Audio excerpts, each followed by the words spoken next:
Свыше 3 миллионов рублей из федерального бюджета направили на поддержку Североостинской спортивной школы для людей с ограниченными возможностями «Стимул». Такую помощь оказывают уже в течение 3 лет. Субсидии выделены в рамках госпрограммы «Доступная среда» на 2011-2015 годы.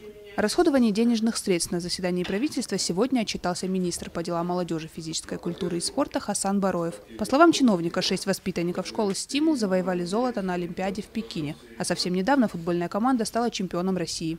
В течение этих уже 3 лет, и сегодняшнее время тоже не исключение, поступают федеральные средства, на которые приобретаются спортинвентарь и тому подобное, все, в чем нуждается непосредственно эта школа. И это, поверьте, очень сильно помогает и способствует развитию этого.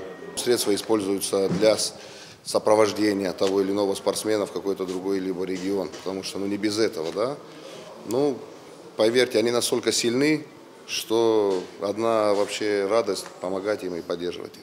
На заседании также говорили об утверждении главного финансового документа Осетии. Более 450 миллионов рублей составит максимально возможный объем дефицита в республиканской казне на 2015 год. По словам министра финансов Натальи Царевой, в 2016 году Северная Осетия может позволить себе только бездефицитный бюджет. Таким образом, появится возможность привести объем госдолга в соответствии с требованиями, утвержденных кодексом. Председатель правительства Сергей Такоев, в свою очередь, сказал о необходимости сокращения расходов не только у министерств и ведомств, но и районов. Как говорится, как ядерная угроза, радиация, пока ее не видно, все думали, что это не коснется общий госдолг, это республики, касается министерств, ведомств, района не коснется. Сейчас коснулось, потому что эти 2 года надо привести в соответствие, поэтому, естественно, пропорционально к госдолгу все расходы будут сокращаться.